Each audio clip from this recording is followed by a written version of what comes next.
नमस्कार, मैं हूं अमृता निमेशन और आप देख रहे हैं अनादि टीवी। बुलेटिन की शुरुआत करेंगे इस वक्त की बड़ी खबर के साथ। केंद्रीय बजट को लेकर बीजेपी का बड़ा प्लान। बीजेपी शासित राज्य के सीएम प्रेस कॉन्फ्रेंस करेंगे। 2 फरवरी को प्रदेशों की राजधानी में प्रेस कॉन्फ्रेंस की जाएगी। तो इस वक्त की बड़ी खबर, अब बीजेपी जन जन तक पहुंचाएगी बजट की जानकारी। केंद्रीय बजट को लेकर बीजेपी ने बड़ा प्लान तैयार किया है और बीजेपी शासित राज्य के सीएम प्रेस कॉन्फ्रेंस करेंगे। 2 फरवरी को प्रदेश की राजधानी में प्रेस कॉन्फ्रेंस किया जाएगा।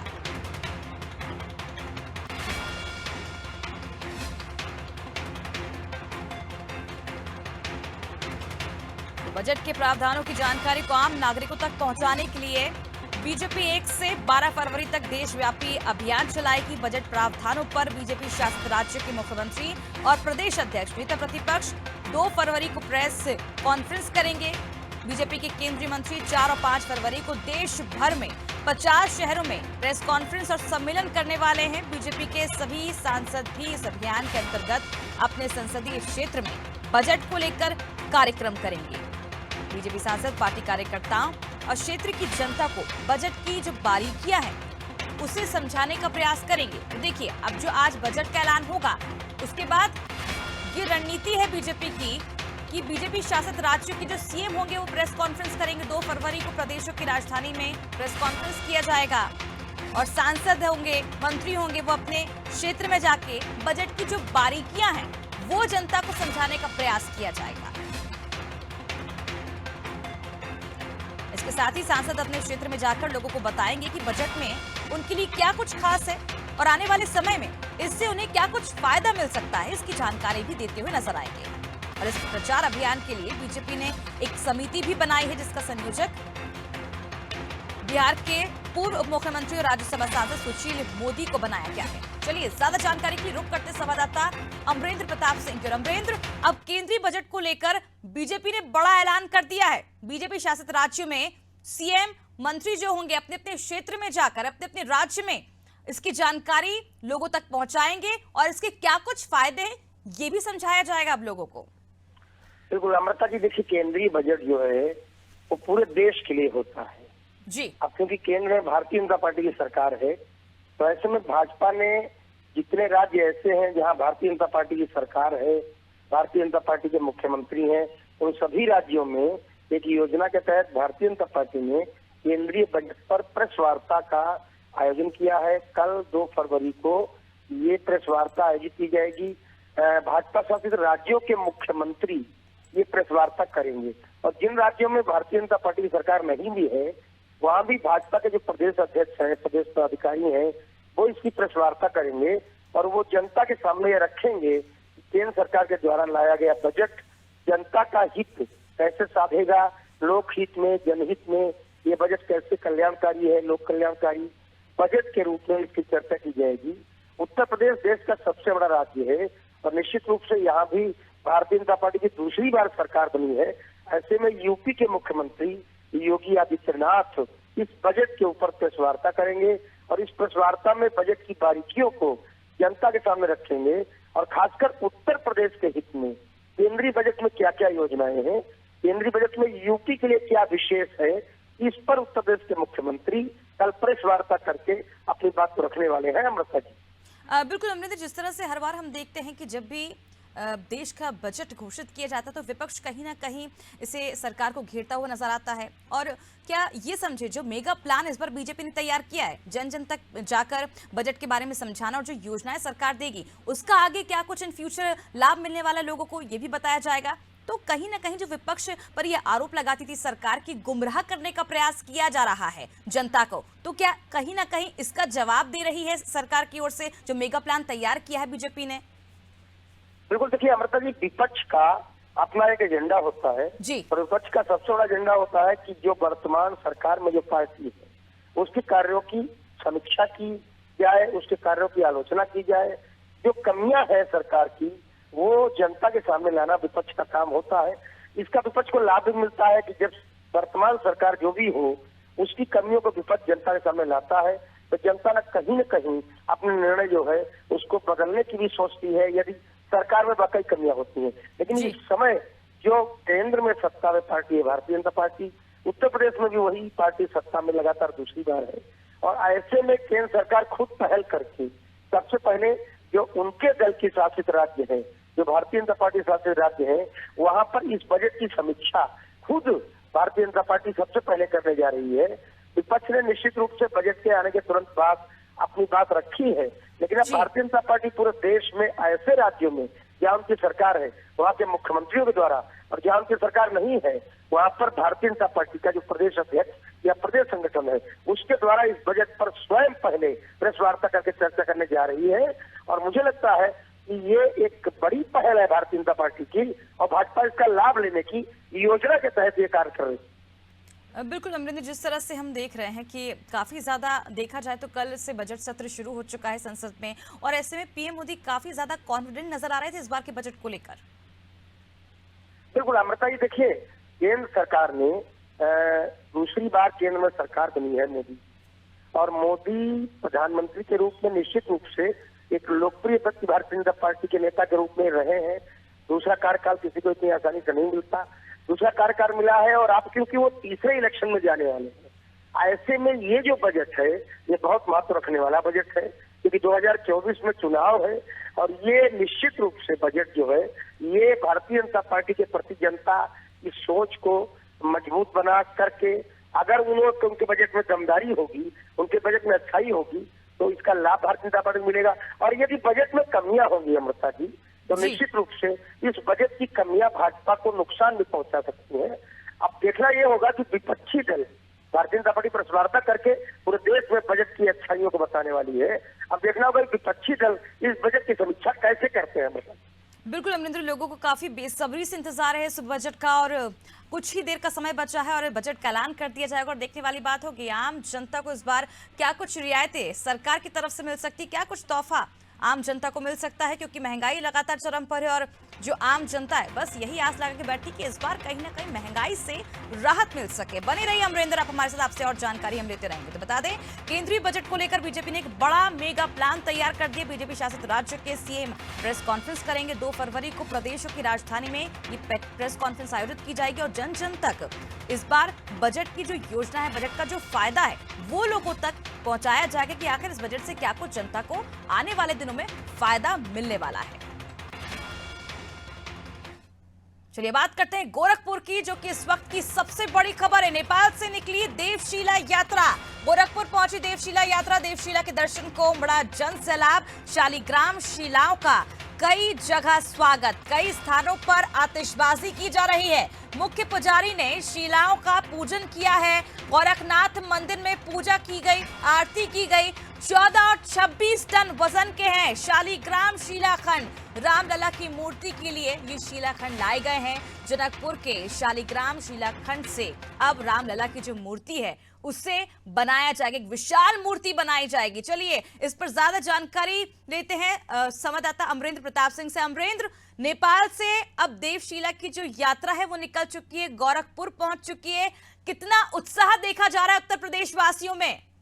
बिल्कुल, देखिए अमृता जी, ये प्रभु श्री राम के भक्तों के लिए एक बहुत बड़ा इवेंट है, क्योंकि प्रभु श्री राम का जो भव्य मंदिर अयोध्या में निर्मित हो रहा है, उस मंदिर में रामलला की मूर्ति ही सबसे विशेष मूर्ति होगी।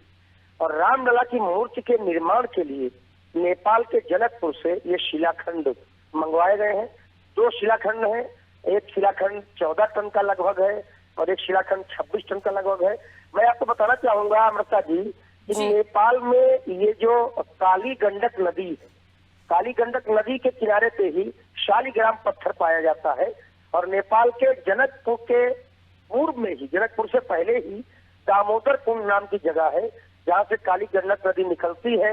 और वहां से निकल के बिहार में आकर के ये काली गंडक नदी जो है वो गंगा में समाहित हो जाती है। ऐसे में इस काली गंडक नदी का नेपाल से निकलना और बिहार में आके भारत में आकर के गंगा में समाहित होना श्रद्धालुओं के लिए पहले से ही बड़ी श्रद्धा की बात है। और काली गंडक नदी के किनारे पर पाए जाने वाले ये विशेष शालिग्राम पत्थर है। शालिग्राम क्योंकि एक ऐसा पत्थर माना जाता है जिसको पहले से ही प्रभु के रूप में पूजा जाता है।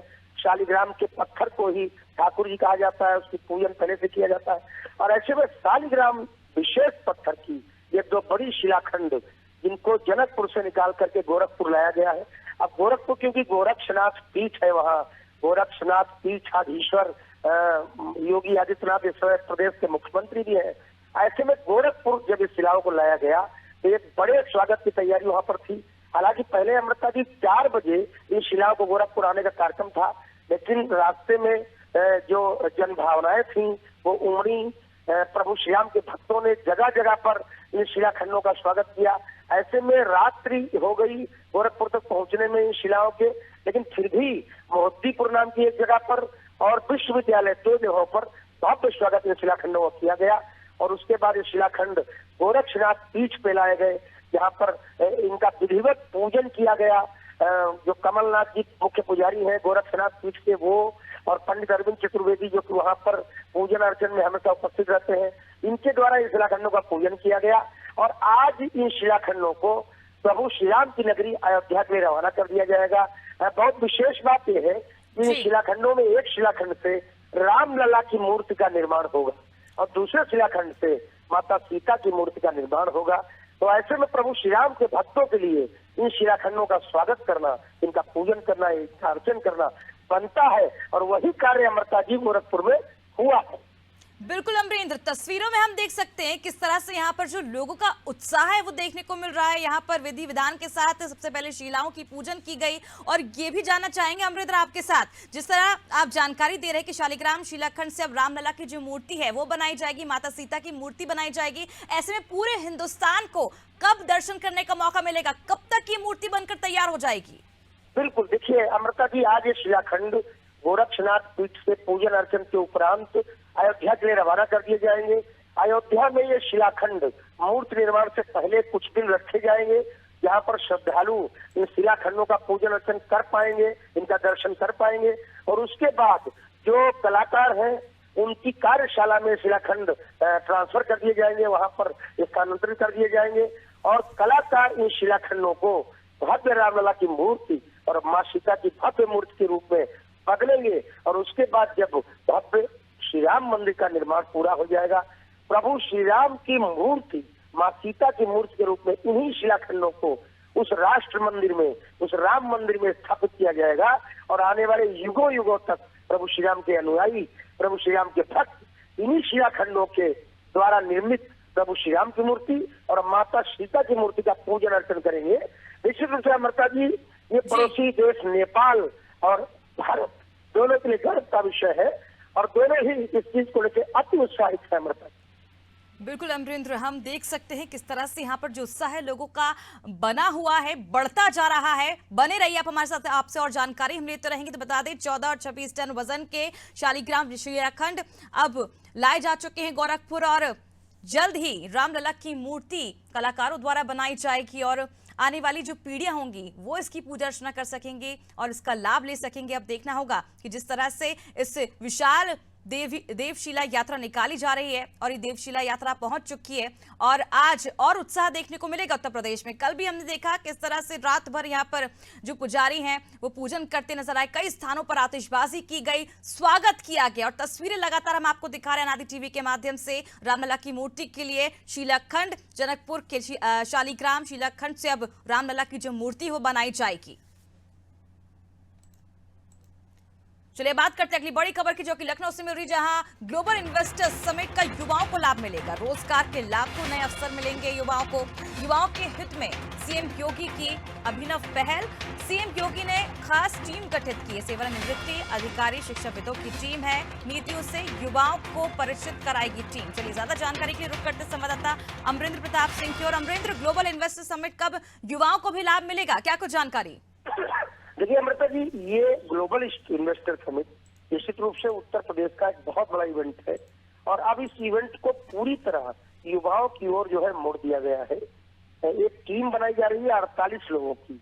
48 लोगों में 24 लोगों की टीम जो है वो अवकाश प्राप्त जो अफसर होंगे, जिसमें 12 IAS होंगे, 6 IPS होंगे और 6 IFS होंगे। ये 24 लोगों की टीम रिटायर्ड अफसरों की होगी, अवकाश प्राप्त अफसरों की होगी और 24 शिक्षा भी, 24 ऐसे लोग जो कि एजुकेशन के क्षेत्र से जुड़े हुए हैं वो इसमें शामिल किए गए हैं। हालांकि नाम अभी सामने नहीं आए हैं, लेकिन 48 लोगों की ये टीम, जिसके लिए सरकार ने निर्देश दिए हैं, ये टीम निर्मित करके और पूरे प्रदेश में जितनी भी यूनिवर्सिटी हैं, जितने भी विश्वविद्यालय हैं, वहां पर ये टीमें जाएंगी और ये टीम वहां पर जाकर के युवाओं को ग्लोबल इन्वेस्टर समिट में जो निवेश आ रहा है, उस निवेश को, युवाओं को, रोजगार को और युवाओं से संबंधित योजनाओं को कैसे समर्पित किया जाएगा, कैसे सबसे ज्यादा उस निवेश से जो यूथ है उसको रोजगार मिलेगा, यूथ को काम करने का मौका मिलेगा, यूथ को स्टार्टअप का मौका मिलेगा, ये योजना सरकार ने बनाई है। और निश्चित रूप से अमृता जी एक अच्छी पहल इसको कहा है। बिल्कुल अमरिंदर, एक अच्छी पहल कहा जा सकता है इसे सरकार की ओर से। बहुत बहुत शुक्रिया अमरिंदर, तमाम जानकारी को बता दें। ग्लोबल इन्वेस्टर समिट में अब युवाओं को इसका लाभ मिलेगा, रोजगार के लाखों नए अवसर भी अब युवाओं को मिलने जा रहे हैं। एक बेहद राहत की खबर। चलिए अब चलते हैं छत्तीसगढ़ के रायपुर, जहां पर अब 2023-24 का आम बजट आज वित्त मंत्री निर्मला सीतारमण आज पेश करेंगी और बतौर वित्त मंत्री 5वां आम बजट पेश करेंगी।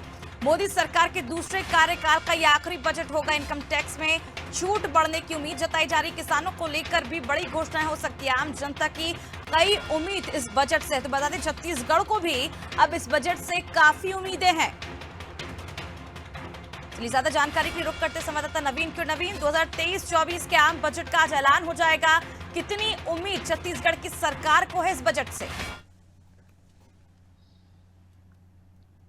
देखिए अमृता, आज देश का आम बजट जो है वो पेश किया जाएगा। कल से बजट सत्र की शुरुआत हो चुकी है। राष्ट्रपति द्रौपदी मुर्मू के अभिभाषण के साथ जो है बजट सत्र की शुरुआत हुई है और इस बजट सत्र की शुरुआत के आज दूसरे दिन बतौर वित्त मंत्री अपने सरकार का 5वां बजट जो है वो वित्त मंत्री जो है सीतारमण जी यहाँ पर रखने वाली है। इसमें काफी उम्मीदें देश और प्रदेश की जनता को यहाँ पर है, क्योंकि जिस प्रकार से पिछले बजट में जनता ने उम्मीद लगाई थी, कहीं ना कहीं उस उम्मीद के बाद अब यहाँ पर जिस तरह से महंगाई बढ़ी है, जिस तरह से तमाम सेक्टरों पर जीएसटी की बात करें, पेट्रोल में की बात करें, रसोई गैस की बात करें, इन तमाम पे महंगाई की मार कहीं ना कहीं नजर आ रही है। तो महंगाई से राहत की खबर मिलेगी, ये उम्मीद इस बजट से की जा रही है। वहीं अगर बात करें, क्योंकि आने वाले समय में 9 राज्यों में विधानसभा चुनाव है और 24 में लोकसभा चुनाव है, तो इसका ख्याल इस बजट में रखने की उम्मीद है। साथ ही आखिरी इसलिए क्योंकि अगले लोकसभा चुनाव के पहले का ये फुल बजट है, फुल आम बजट है, तो इसमें जनता को लुभाने की पूरी कोशिश सरकार जो है करने की कोशिश की जा रही है। खास ही सरकार के पास देश को बचाने और जताने का एक बड़ा जो है इंस्ट्रूमेंट और होता है ये बजट। तो कहीं ना कहीं आने वाले समय के लिए बड़े लोक लुभाने वादे, बड़ी घोषणाएं इसमें हो सकती है। टैक्स स्लैब की बात करें तो उसमें जो है वो राहत की उम्मीद की जा रही है। वहीं अगर बात करें 2014 में छूट की सीमाएं 2.5 लाख की गई थी, अब इसको जो है बढ़ाकर 5 लाख करने की बात यहाँ पर करने की संभावना जताई जा रही है। महंगाई की अगर बात करें तो गैस सिलेंडर के दामों पर वृद्धि है, उस पे कमी कहीं ना कहीं हो सकती है। उस हाथ कहीं ना कहीं उसको लेकर के मिल सकती है। इसकी बात अगर बात करें रोजगार और एजुकेशन का सेक्टर इस वक्त पूरे देश में चर्चा का विषय है। कहीं ना कहीं अगर बात करें तो रोजगार और एजुकेशन ये 2 बड़े मुद्दे हैं और बेरोजगारी को लेकर के अमृता बड़ा जो है वो कार्ड यहाँ पर इस बजट के जरिए खेल सकती है। तो कुल मिलाकर अगर देखा जाए तो तमाम सेक्टरों को किसानों को भी राहत की उम्मीद यहाँ पर है, बेरोजगारों को और एजुकेशन के क्षेत्र में भी काफी उम्मीद, रक्षा के क्षेत्र में भी काफी बड़ी उम्मीदें हैं कि इस बार कुछ बड़े अहम घोषणाएं, कुछ बड़ी जो है वो बातें निकल के इस बजट से आएगी। तो जहां देश की जनता को इसको लेकर के उम्मीद है, वहीं प्रदेश छत्तीसगढ़ प्रदेश को भी काफी उम्मीद है, क्योंकि रेल की यहाँ पर लगातार मांग की जा रही। जसपुर की बात करें, बस्तर की बात करें, वहां पर बचे हुए जीएसटी के पैसे जो केंद्रांश छत्तीसगढ़ के है वो भी मिलने की उम्मीद मुख्यमंत्री भूपेश बघेल ने इससे जताई है, खास करके। और उन तमाम बातें ये जो छत्तीसगढ़ कहीं ना कहीं अछूता नजर आ रहा है, वो इस बजट में शामिल करके छत्तीसगढ़ के विकास में और केंद्र जो है वो सहयोग करेगा, ये उम्मीद यहाँ पर अमृता की जा रही है। तो काफी बड़ा बजट है जो है, और 5वां बजट है सरकार का। आने वाले समय में लोकसभा चुनाव और 9 राज्यों में विधानसभा चुनाव है, तो इसका ख्याल इस बजट में बिल्कुल रखने नदीम, की आज इसका उम्मीद पूरा जताई जा ख्याल रही है। रखा जी। जाएगा, क्योंकि जैसे देखा जाए कि आने वाले दिनों में चुनाव है और ऐसे में ये चुनावी बजट भी कहा जा सकता है। पिछली बार हमने देखा था किस तरह से इस बजट को लेकर लोगों की काफी उम्मीद थी, लेकिन उम्मीद पर खरा नहीं उतरा था ये बजट। लेकिन इस बार ऐसा नहीं होगा, कहीं ना कहीं लोगों को काफी ज्यादा उम्मीद है, क्योंकि आने वाले दिनों में चुनाव है 9 राज्य में और ऐसे में ये बजट सबके लिए काफी खास रहने वाला है। बने रहिए आप हमारे साथ नदीम, आपसे और जानकारी हम लेंगे। चलिए बात करते हैं अगली बड़ी खबर की, जहां छत्तीसगढ़ में धान की खरीदी का नया रिकॉर्ड 107.52 लाख मीट्रिक टन धान की खरीदी की गई है। 23,42,000 किसानों से धान खरीदा जा चुका है। किसानों को 22,037 करोड़ 47 लाख का भुगतान हो चुका है। मिलर्स द्वारा 90 लाख मीट्रिक टन धान का उठाव देखा गया है। चलिए आप पूरी जानकारी के लिए रुक करते संवाददाता नदीम की ओर। नदीम, छत्तीसगढ़ में धान की खरीदी का नए रिकॉर्ड क्या कुछ कहता है? देखिए अमृता, लगातार सरकार जिस प्रकार से धान खरीदी के मामले में रिकॉर्ड बना रही है, उसके बाद अब एक नया रिकॉर्ड फिर यहाँ पर कायम हो गया है छत्तीसगढ़ में इस वक्त, क्योंकि कल आखिरी दिन था और आखिरी दिन के आंकड़े के बाद 107.52 लाख मीट्रिक टन धान की कुल खरीदी यहाँ पर जो है किया गया है, जिसने नया रिकॉर्ड बनाया है।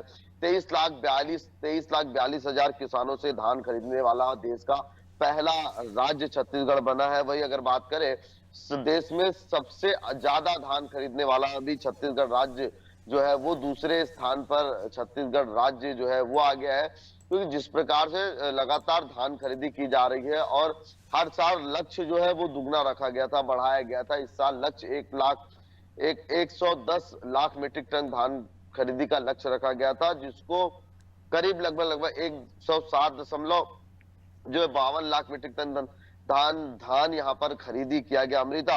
अब अगर वही देखें तो किसानों से धान खरीदी के एवज में 22,037 करोड़ 47 लाख रुपए का यहाँ पर भुगतान यहाँ पर किया गया है और 90 लाख मीट्रिक टन धान यहाँ पर जो है धान का जो है उठाव यहाँ पर हो चुका है।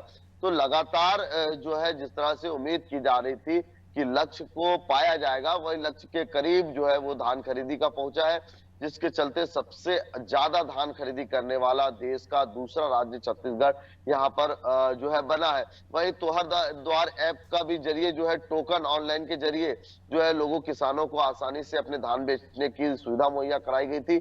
तमाम तरह की सुविधाएं मुहैया के बाद छत्तीसगढ़ जो है धान खरीदी का एक नया रिकॉर्ड यहाँ पर कायम किया है, जिसके लिए मुख्यमंत्री भूपेश बघेल ने तमाम अधिकारियों को विभाग को बधाई देते हुए इस पूरे कार्य की सराहना भी यहाँ पर की है अमृता। चलिए बहुत बहुत शुक्रिया नदीम तमाम जानकारी के लिए। बता दें छत्तीसगढ़ में धान की खरीदी का नया रिकॉर्ड बना है और 107.52 लाख मीट्रिक टन की धान खरीदी हुई है। एक बड़ी राहत किसानों को यहाँ पर मिलती हुई नजर आ रही है।